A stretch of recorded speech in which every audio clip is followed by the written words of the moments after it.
Ladies and gentlemen, welcome to this week's edition of the Duval Dive. Of course, I am Kyle Nash, the student of the game of the Fans First Sports Network, here to bring you in for more action here for you, the Duval Devout out there.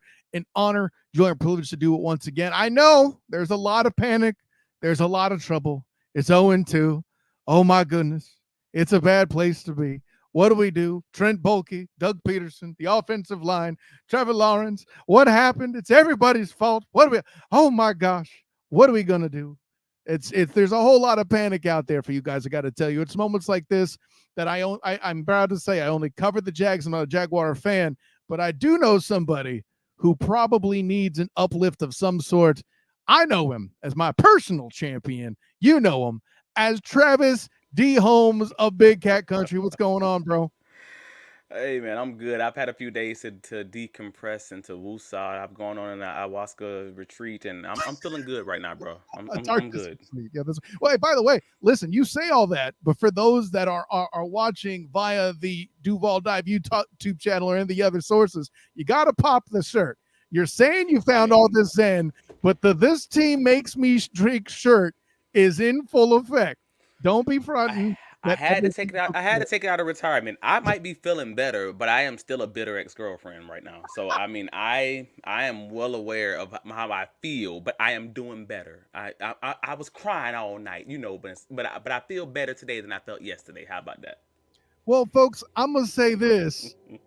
You say what you're saying about feeling bad about the game, and I'm sure that's partially true. But the thing you feel worse about is having to apologize for a particular take you had on the Duval Dive live this past Sunday regarding the safety. And you're like, Trevor, it was all Trevor. Why, Trevor? And I tried to tell you that the offensive line failed him. Now, granted, I have a different take myself. Thank you. I have a different take myself when it comes to that. But you wanted an opportunity to apologize to Sunshine himself. Go right ahead, sir. No, I do. I owe Trevor an apology, and I will apologize to him when I see him also. But for everyone else, if I publicly shame a man, I'm going to publicly apologize to him, and he absolutely is owed just that. I had a built-in assumption. I thought Brian Thomas Jr. was running an out route on the safety that took place, that basically kind of ended the game for a lot of intents and purposes. It was not. It was an out and up from your own 2-yard line that was run by an NFL football team with a struggling offensive line all game in the last 2 minutes of the game. I assumed NFL coaches would make NFL coaching decisions in my assessment because I missed the fact that Brian Thomas actually did run up at the last second. I was wrong for making that assumption because that's obviously not what we're doing here in Jacksonville at this current moment in time. In this current iteration of the Jacksonville Jaguars coaching staff, anyways. So that's right. Trevor, Trevor Lawrence, the prince that is to be promised. I do owe you an apology, sir, and I apologize. I did not expect your coaching staff to leave you out to dry. My bad. I'm going to double down right with you, my friend. Where I was misappropriated, I mentioned I didn't feel like he had enough time to get rid of the ball. My statement was correct, but not the way I thought that it actually was. Because let's be honest, the interior collapsed after Myles Garrett did his thing on the outside to force Trevor into the pocket. We saw that part. Right. But like you, I never would have thought a play caller I don't care who it is, right? There's the whole, is it Press Taylor, is it Doug Peterson? I don't care. Why on earth? In that scenario, you leaving your quarterback hanging out to dry when you know the protection in the middle is and has been not great. By the way, you want to know, I write my keys to the game every week on the Fans First Sports Network, Travis. You know what I've mentioned in all 3 weeks? The offensive line. How do I know it and they don't? What are we doing here? Anyway. Well, I think they know it. They just hoping and prayer. I mean, hopes and prayers, bro. That's what we're doing. That's what we are in week 3, entering week 3 of the NFL season. Jacksonville Jaguars fans, I understand. I empathize, man. We are into hopes and prayers season at this point. We don't know how we're gonna fix the problem. Help is not on the way. We just calling plays and we're gonna see what happens, man. Hey, listen, if you want to be living on a prayer, I leave that to my Bon Jovi karaoke. How about that? See, come on. I found a way to get a laugh in these doldrums, man. That's called talent right there. A few shouts to the comments. Our dude Robert going full Trevor Lawrence. saying what Trevor Lawrence said. Well, we suck right Hey, now. I mean, hey, Robert, man, you know, that's been the Jaguars' motto for the last decade, man. They suck until they don't, and I don't judge. I'm just saying that's the motto. You gonna suck, and I'm gonna act like you suck until you don't. You gonna have to prove it on the field, man. yeah, no, Darnell, the playmaker, comes in. No business losing on Sunday. The state of Florida in football is on hard times. Well, my friend, No, no, no, no, no.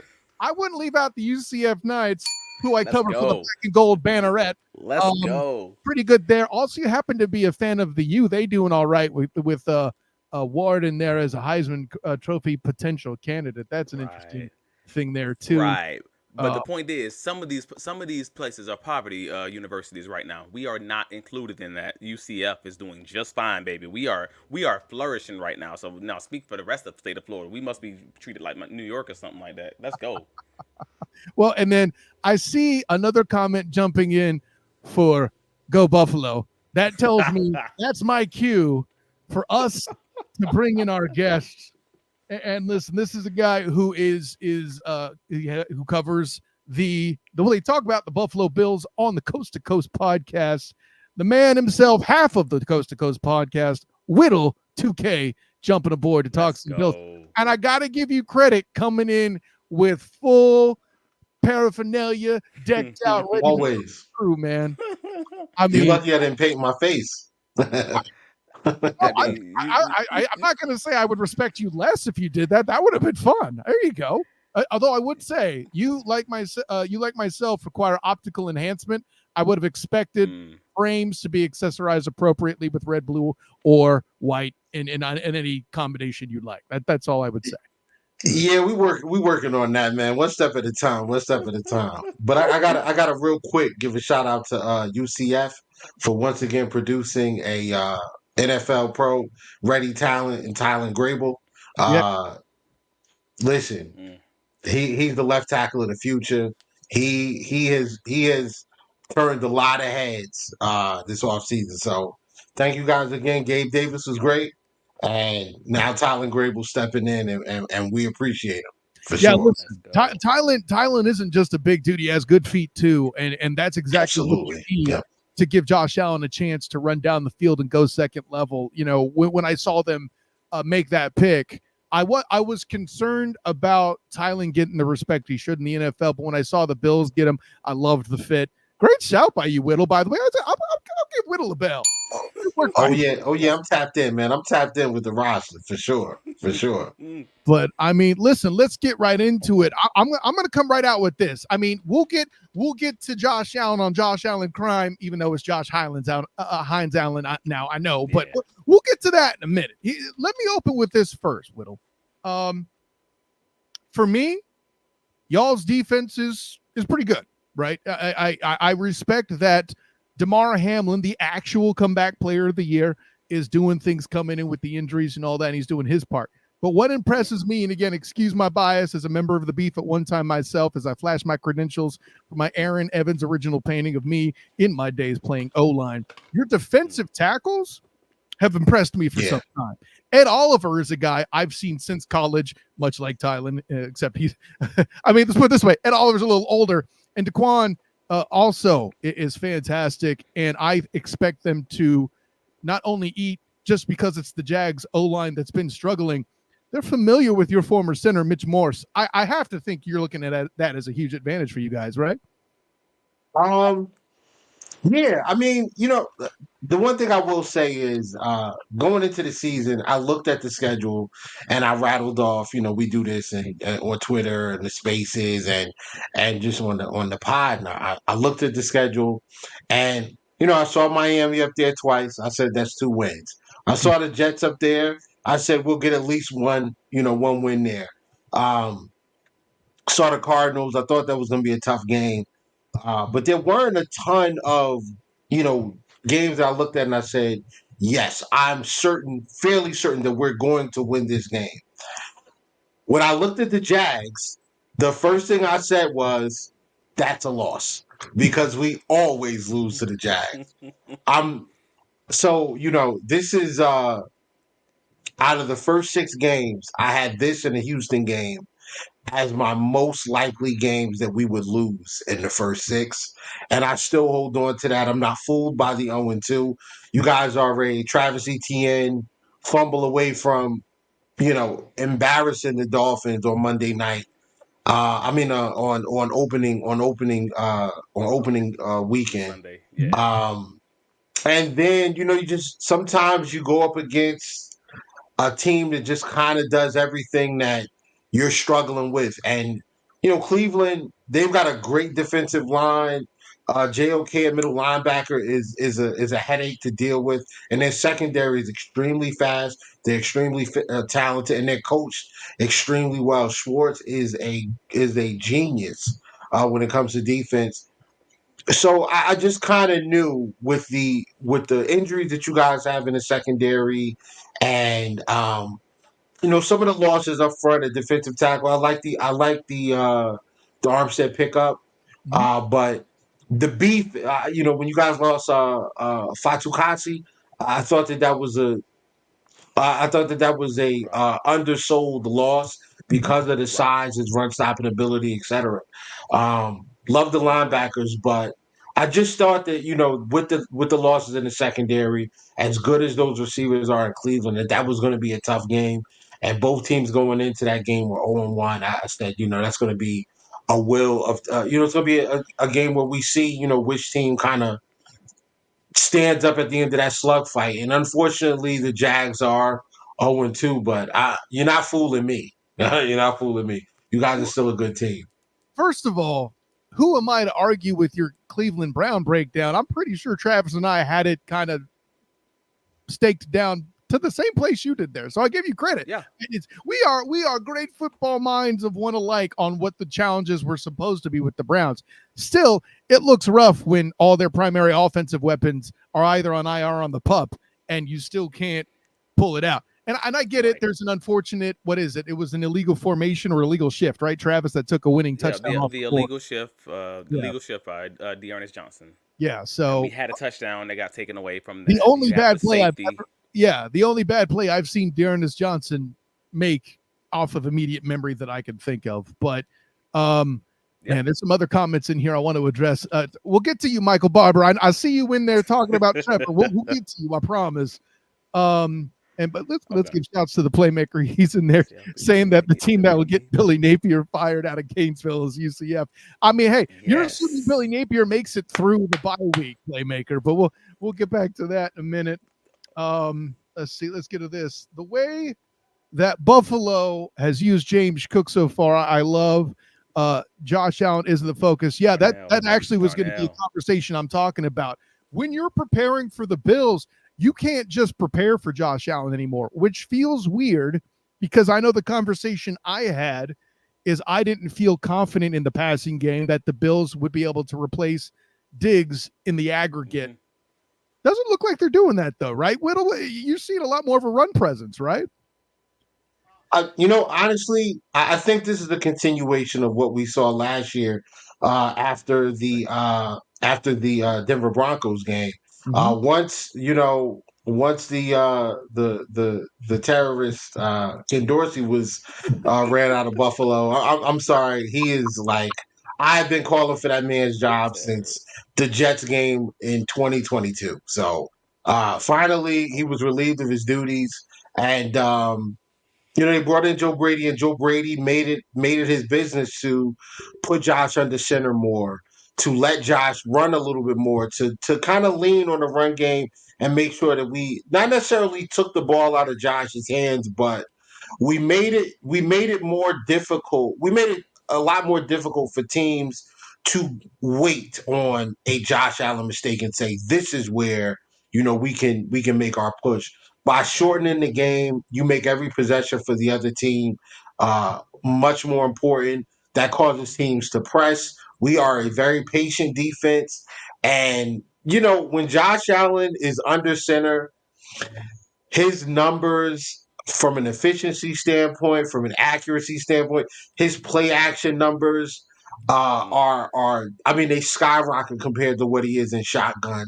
And I know it's a smaller sample size, but when a 6'5", 240-pound quarterback turns his back to the defense, and you don't, that split second forces the linebackers to respect the fact that he may hand it off or respect the fact that he may take off and run, and you don't want your secondary guys dealing with that. So that creates space underneath in the intermediate area and that little gap between the second level where the linebackers are and then the safeties or your outside corners. And Josh has the type of arm that can get it into tight windows. That's all we really needed. Um, I love the fact that we are running the football more. I love the fact that the more successful we are with running the football, the closer and closer those safeties get to the line of scrimmage, the more those linebackers, attack those A and B gaps. Um, and then when you add in the fact that you have a guy like Khalil Shakir who has proven to be able to win downfield, when you have an MVS who the moment he stepped on the field against Arizona forced the safeties and the corners to take like 6 or 7 steps back.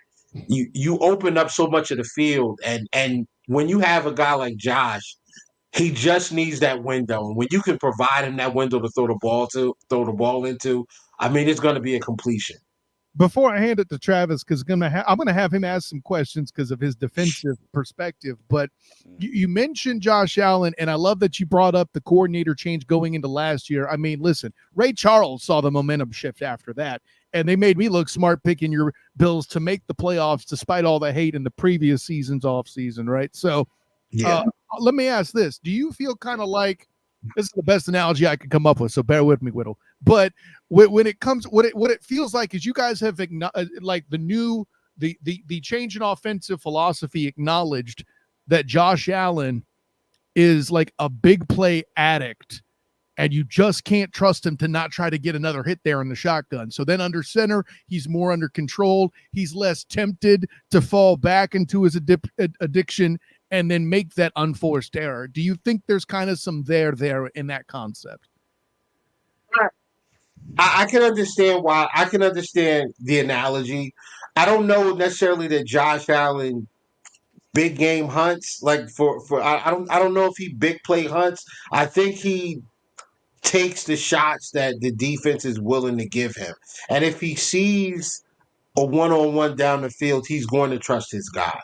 So he takes a lot of those. But I think now what's happening is Josh Allen is recognizing. I just honestly, I think he's just become a smarter quarterback. I think he realizes that these guys are going to they're gonna show me a too high shell all the time. So I need to be prepared to take what's underneath.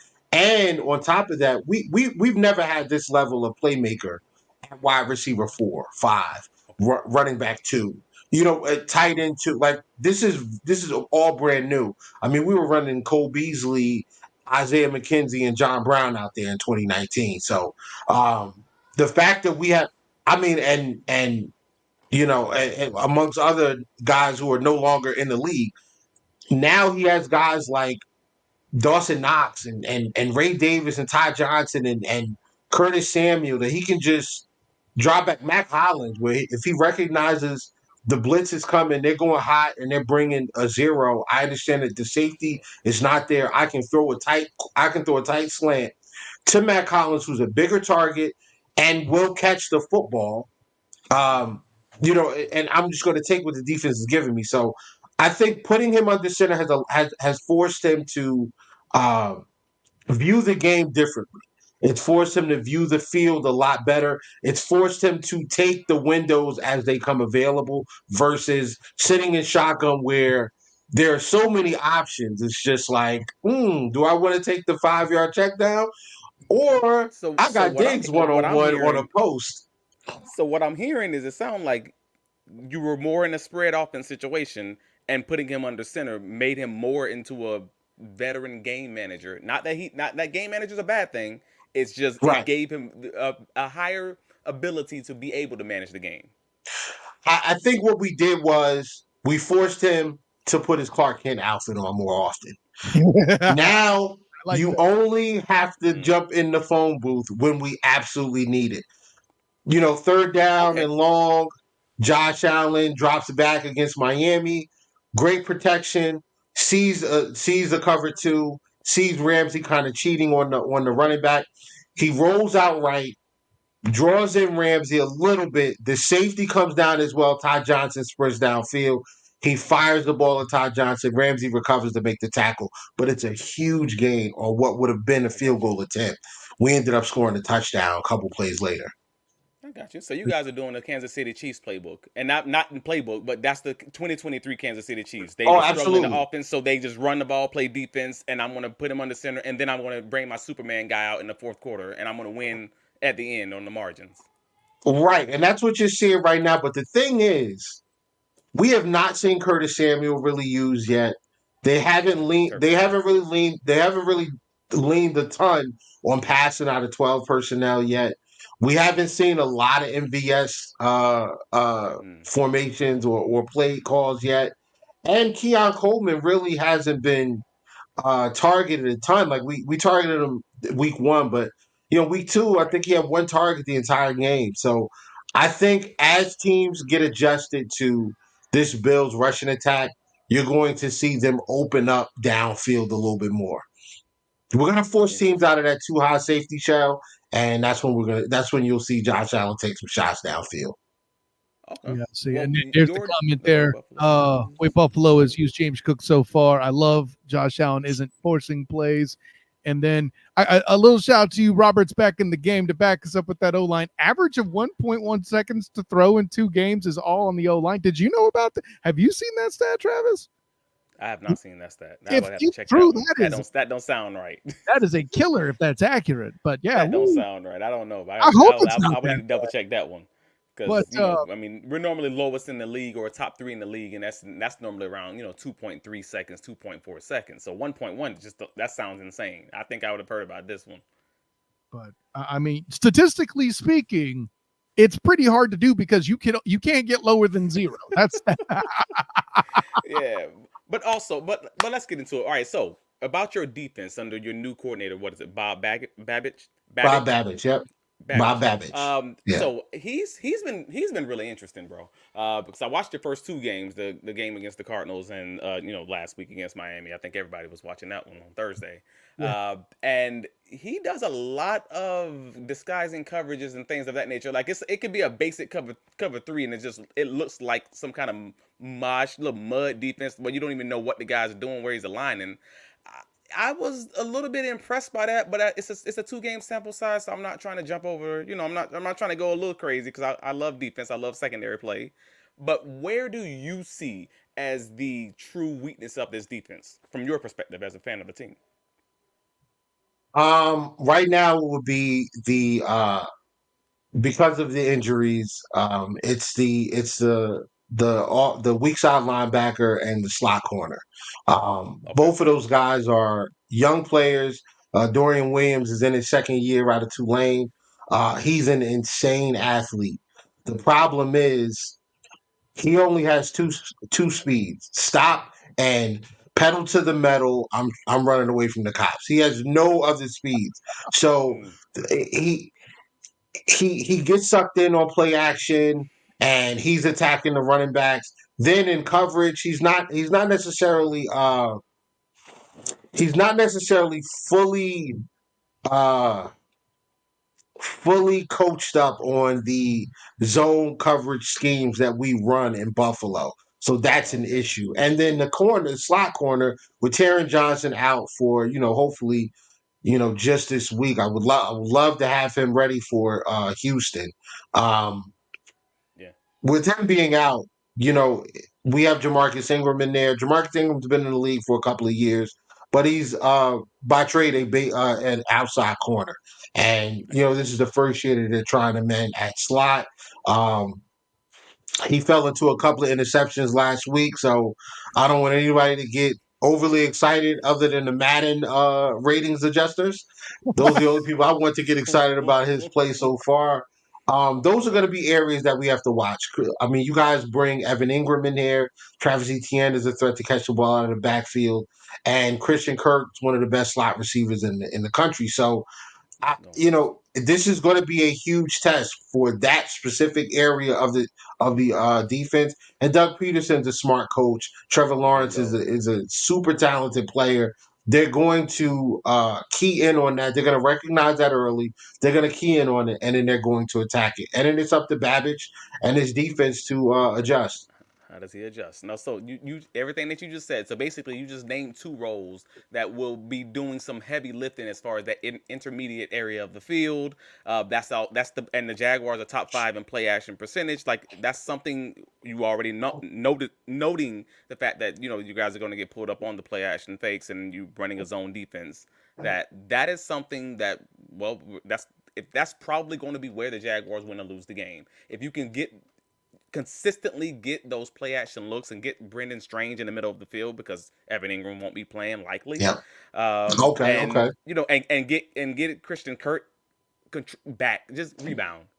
Christian Kirk I predicted Christian Kirk to rebound last week, and I was very disappointed that he wasn't able to get off that press man coverage. Fortunately for us this week, the Bills played more cover 3, cover 2, cover 6, more zone defenses. They're not going to stop the Jaguars receivers from getting off the line of scrimmage. So it's going to be up to those guys to just find those holes in the zone. So I'm very excited to hear you say, hey, one of our potential weaknesses is going to be our slot corner and one of our linebackers. That sounds dope to me. Like that, for me, that sounds like a great game because it's going to be a lot of nickel and diamond and who's going to win in the red zone, who's going to win on third downs. I'm excited for it, bro.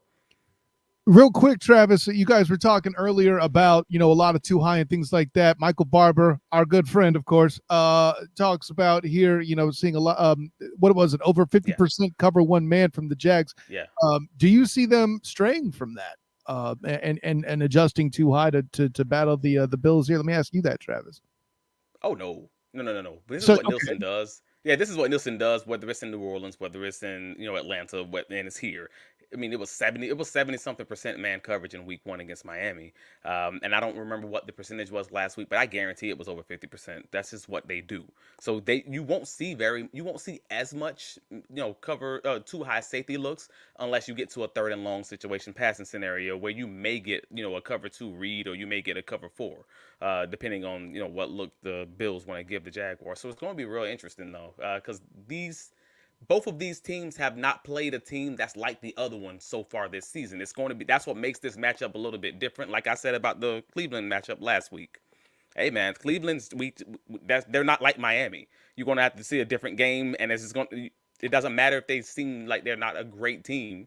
It's a different matchup, and the NFL is a week by week. That's why I'm excited about this matchup, because we always play the Bills rough, and they always play us tough. It's like that old AFC North. It's just like they have that same style of football where it's like going to be a dogfight. I'm excited about that. Let's call it what it is. Now, granted, I'll say this for you, Whittle. Travis heard me say this back in August, right? I predicted the Jags would beat the Dolphins, and in the same breath, just because I figured the Jags would give them a hard time, I said they'd lose Thursday. I didn't expect Tua to go down, but I did expect your Bills to win that Thursday game outright just because of the short week. There are two things, and I know you're not fooled. You explained it to me very clearly, Whittle. But as a non-Bills analyst here, but my perspective why this edition of Bill Jags could be different comes in two forms. One, an extra 2 or 3 days to prepare coming off of Thursday night game. And then leading into Monday, right? I was right. It is 10 days because math. Yeah. 2, you're playing at the former Ralph Wilson Stadium versus either Everbank or the de facto home of the Jags in England. Do either of these things matter over and above the possible curse in Josh Allen changing his name to Josh Hines Allen? I'm extremely skeptical about this game. Like I want the Bills to win every week, but the some of my guys are in here, like they're in the comments. My guy David was just on the screen with his comment. Mm-hmm. They'll tell you, I've been saying since the beginning, since the offseason, the Arizona game's not going to be easy. We'll smoke Miami, and then the Jags game is tough. But if we can get through the Jags game, I'm confident that we'll go into Houston 5-0 because we handle Lamar Jackson like whatever. I'm already looking past the Ravens. I don't care where we play them. We can Damn. play them in Atlanta, so that's a dub for us. But I'm nervous. I'm honestly nervous about this game because it's not just Josh Allen on the other side anymore. It's also Trevon Walker. It's also Eric Armstead in the middle, and it's also the combination of I do not want to butcher your one of your linebackers' names, Oh, that would be but Foye Oluokun. Foyer Lewickin. Foye Oluokun. Yes, Foye Oluokun, Devin Lloyd, and Chad Muma. Devin Lloyd and Chad Muma are guys that I absolutely loved coming out Whittle, we're of glad to help you with college. the game because we're so often we don't even hear people try to attempt it despite all the tackles he gets. So we're glad to help you and hear you bringing up between that and a Got it Fosse right. Posse reference on this episode, bro. We're friends. Okay. Oh yeah. I mean, listen, I love the way you guys are built. I think you guys are a team that's built to give a team like Buffalo trouble because you can run the ball physically in between the tackles or outside the tackles. ATN has speed. I listen. I'm saying the way you're built. I'm not saying the way it's being. Bruh, This being. I'm you're not gonna saying the make way it's you're gonna happening make right these now. no, you're gonna make these Jaguar fans think we paid you off to say some of this stuff right now because the stuff you're No, saying no, we no, do no, no, well, they no. think they arguing about.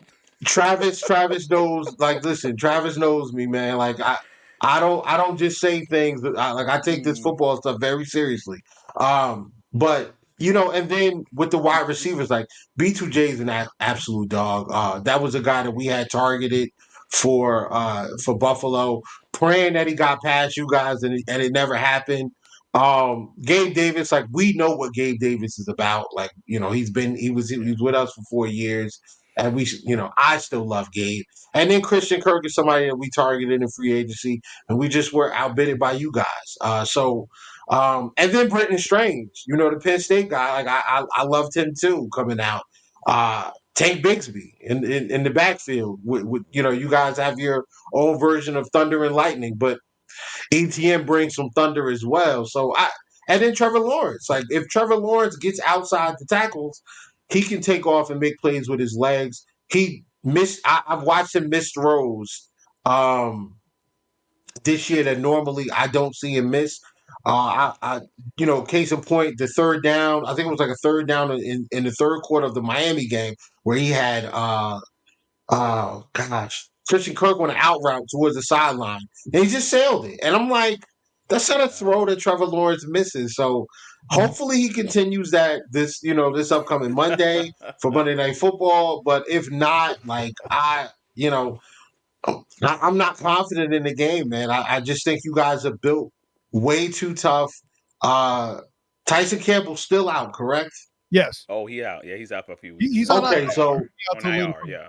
Yeah. all right, okay. So I mean, look, the safeties, Cisco still back there? Still got Cisco, Cisco's right? still there. Yeah. Cisco's still Not, there. Okay. not the greatest game And this week, but he is there. Right. So okay. And then the Texas product, Antonio Johnson. Not Texas, but what was it? Texas he's A&M, I there. think.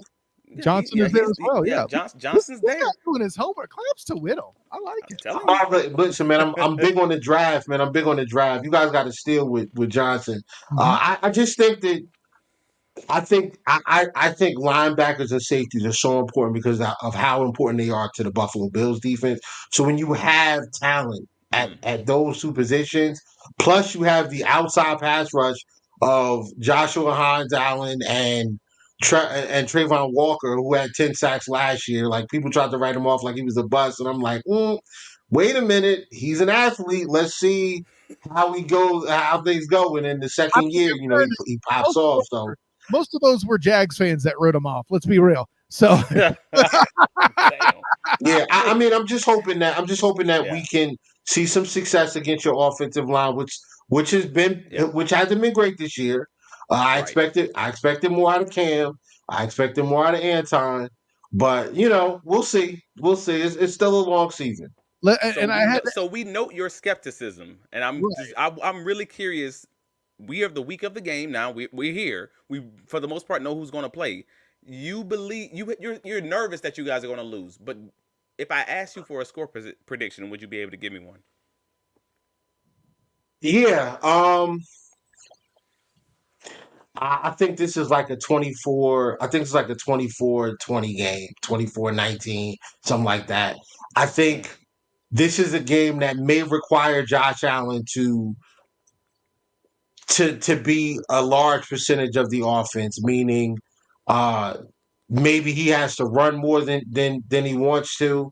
Um and he's going to have to throw the football. Like I just don't feel comfortable. I just don't believe that against your front four and those linebackers that we're going to have the ability to run the football as effectively as we have against these other teams. I told the Mafia, I said, listen, this is the test. We Mm. I don't care how you beat Jacksonville. You beat Jacksonville. Now I'm starting to believe that Buffalo's got something cooking. But if Nice. we can't beat these guys, then then we got some questions that we need to ask Ooh. about how good this team actually is. Jacksonville is your test, like Cleveland was my test. We failed our test, so I'm hoping we can pass this makeup exam and do some work this week. So it's gonna be a good game. Well, pass the makeup exam another week. Don't pass it this one, man. I need to go into Baltimore undefeated. Mm. Okay. That's really kind of the tale of the two teams in this particular tape, Whittle. Like, you guys are looking to stay on a roll, whereas the Jags are fighting to not drown. Because should the Jags lose this game, the very real possibility of 0-5 is staring the Jags in the face, man. It's a crazy season so far, friends.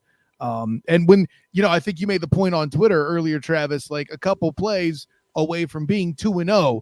Right, we're talking about the Etienne fumble, of course, the Dearness Johnson illegal shift, literally taking points off of the board.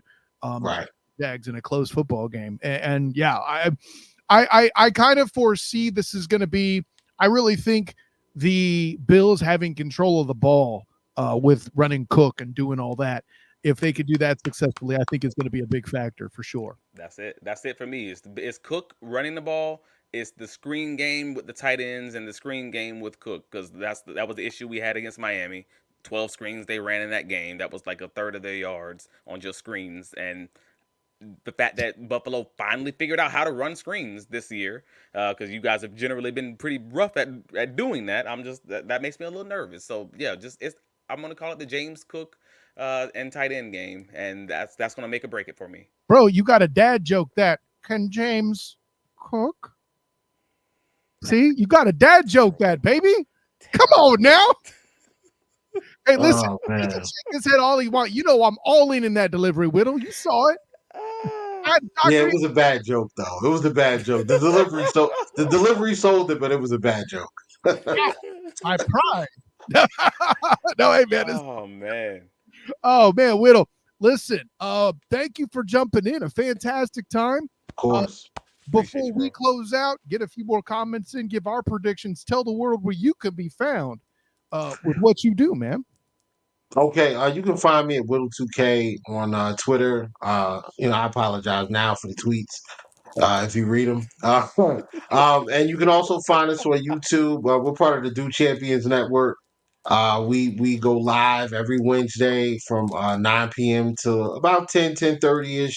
Myself and Beyond716, we talk Buffalo Bills, we talk NFL, and in the offseason, we go heavy into the draft. So, hey, if you like football like we do, tap in with us. And all the links are on my page. And I appreciate you guys bringing me on. Thanks a lot. Hey, we love to talk football people. Yes, Whittle, great to jump aboard. Absolutely. Thank you guys. Have a good night. Man, that was fun. It was interesting. It was interesting hearing somebody skeptical about their team in Buffalo winning that football game. But and let me go to this too, because I think I'm kind of with Dave on this one. By the way, shouts to Dave for following your dude to the show, man. That's fanhood. I respect that. And listen, I know we got Michael Barber in the comments, we got Robert in the comments, we got Darnell in the comments. We'll get back to you in a minute, I promise. That's why I want to get a little segment in here for us to have that conversation with you. But the point he makes here about the infamously loud surroundings. Listen, the only thing the Jags don't have to deal with, in my opinion, is the snow. right? Unless, some sort Yeah. of crazy storm front comes in, which I have not foreseen. But yeah, I mean, I said it earlier, they have the extra days to plan. The unfriendly confines of the former Ralph Wilson Stadium with the Bills Mafia in full effect. And I think that crowd noise is going to be a factor, although Michael Barber points out maybe Trevor not being able to hear the play calls from the sideline will help the offense. Hey man, I like that. Hey man, I can't hear you. I can't hear you. Hey, let's run this. Yeah, let's go. I like that. I led with that with comedy, but my dude, Michael Barber, in true Michael Barber campaign fashion, and I say that as a sign of respect too, Mike. Don't think I'm dissing you here and trying to find it. He's got the, and you probably know the topic, but I want to get the comment for the audience here because he dropped it toward the top of the show. Let Trevor call the play. Let Trevor cook. Yeah, I knew it. Listen, he started tweeting this at me, I think, like on Monday or something. I knew he was going to do it on Wednesday, and God bless, he delivered. And then of course the new hashtag let T-Law call. Oh man, Travis, your thoughts? I'm not there. I mean, I am there. Don't get me wrong. I believe it would be beneficial for this team. I don't know that we want to do it for a full game. But if you were to let Trevor cook, like starting mid third quarter, and you just want to be like, "Hey, Trev, go hurry up. Just shake it up. Just go hurry up."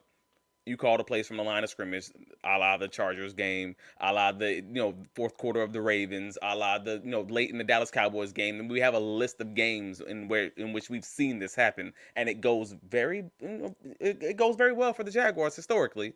No, I'm okay with this. I'll be just like it. So it depends on how the game's going. Obviously, if you're down big, you kind of don't have a choice but to do that. You don't want to do that, but I think that's something they got to keep in the back pocket because we've seen it on enough occasions where it works really well for the Jaguars offense. We've seen it show some disaster too earlier on in Doug Peterson's tenure, but at day's end, I mean, at this point, what don't you try? I think you've paid the man $200. You paid the man $275 million. I mean, it ain't on the books yet, but it's out of your bank account.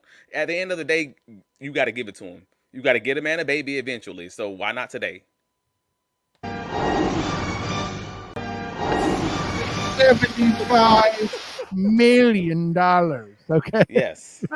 No, you said it. I had to do it. No, I wasn't going to bring the economics into it, but obviously that's a factor. Let's not be silly. I think our friend Darnell, the playmaker, jumps in. The Jaguars defense will keep them in the game. The offense will need to win the game. Yeah. I think that's the motto of the season right there. They left them in every game, and this is the opportunity for the Jaguars offense to finally score 24 points. Let's just start with 20 plus. You and I may need to have a pod off to the side or during the bye week or something to actually address all the various duress and accountabilities and things like that that are out there, because there's, we're not a daily show like our friend, T-Wig or some of the others that lay it down like they do. So, but I know we're running long, but there's a couple things I want to get in. It's by design. We're good. Shouts to Robert, who shares your sentiment about Monteric, aka Busta Brown, handling business. I'll also add, listen, I know Marlon Darby has gotten his flack, but I think he's played relatively well. He played well. I mean, everybody's mad about the fact that he didn't intercept that one ball, and it really did come down to that one ball. Like, he didn't have a perfect game even against Miami, but it wasn't a bad game by no means. It's a 2-game sample size, and people are freaking out because we lost 2 games. If they win both of those games, people aren't pissed off at Ronald Darby. I'm not pissed off at him at all. I think he had a solid game. It was just 1-1. They don't care about Ronald Darby. I'm with you. That's what it is, man. It's people's emotions are a little bit high right now, so they're gonna say stuff they don't mean. They're gonna be apologizing next week. Oh, and look at that, Michael Barber giving us our props. That's what's up. Last thing Robert brings up, I want your take on this real quick. Most plays that worked so far were kills by Trevor. Is that what you've seen? Oh, but that's so hard to say officially. That's kind of I was concerned about, yeah. We've had confirmation that half of the times that they're at the line audibling, like Mitch Morris confirmed it to Demetrius Harvey. I was talking to Deme about that last week.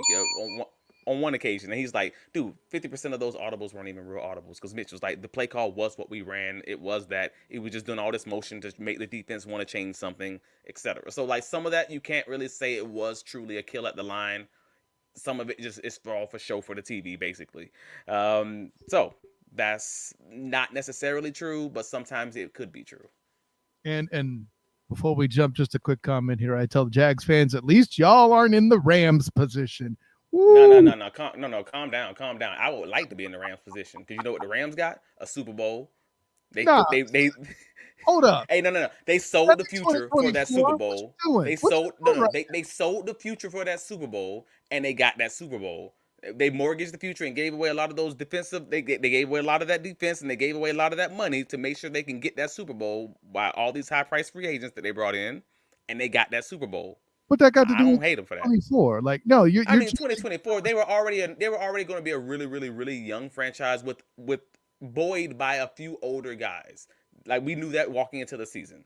And I know this is not a Rams podcast. I'm sorry, but just being the punchline being they were a team that people were picking for the Super Bowl. Though I will acknowledge, I think people are stupid. Yeah, Brett Coleman above them. You beat me to it. Not his best work, I will grant. But damn, you got Puka Nacua and Cooper Kupp both down. I mean, now granted, Cooper. Don't let fantasy football get in y'all heads, man. That's what that's about. Like it's great to have Puka Nacua, and it's great to have Cooper Kupp. But at the end of the day, you also have two guys who have gotten injured recently and not got injured, and you have a quarterback who's gotten injured recently, who's older, and you're pretty much laying everything on that and a really young roster surrounding that. That don't sound great to me. I'm not saying it does. That's what he's saying. At least not the Rams. Oh man. Hey man, but again, the Rams got that Super Bowl, and I want the Super Bowl. I don't give a damn what the Jaguars do to get it. Hey man, if y'all gotta cheat. If you gotta barter with the refs, barter with the refs. I don't care if it's deflate gate. I don't care what asterisk is put on this, man. Do what you gotta do to get that ring. Deflate gate, spy gate, front gate in the porch. All the gates. We'll take them 6-game suspension next year. Give me that ring. See, this is why I love doing this program with Travis as a true member of the Duval Devout that he is. Dude talking Super Bowl, even though he's wearing a shirt that says his team makes me drink. I love it. Obviously, I'm drinking. Oh my God, Travis, give me a score prediction, man.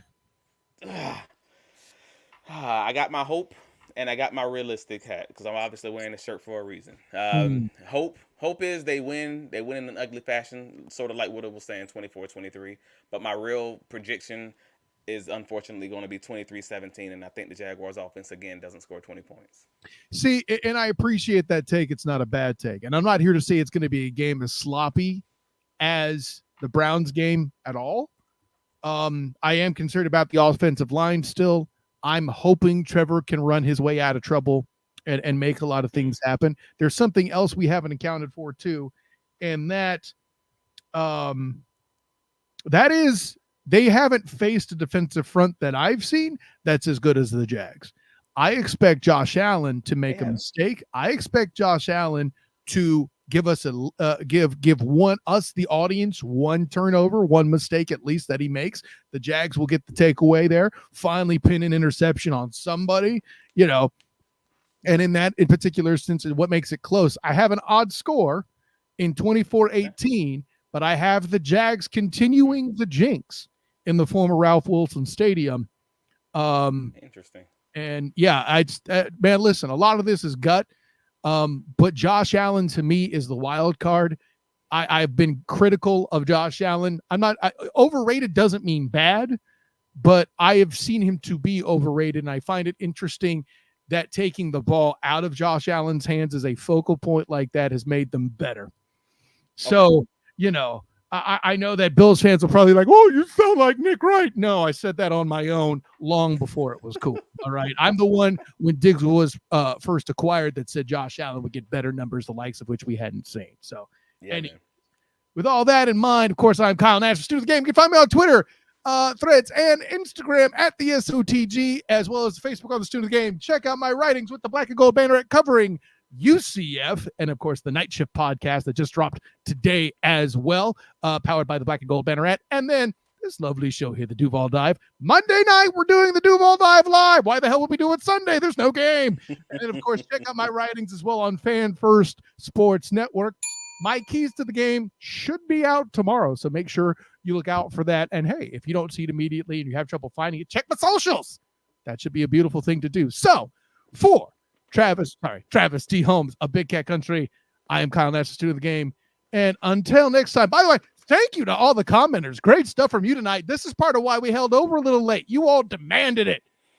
And what can give the people what they want, Travis. That's what we say. You've been telling me make the show longer for a while. So now you and the commenters had all these votes to run the show longer. Fine. I did. There you go. So with all that in mind, an honor, joy, privilege.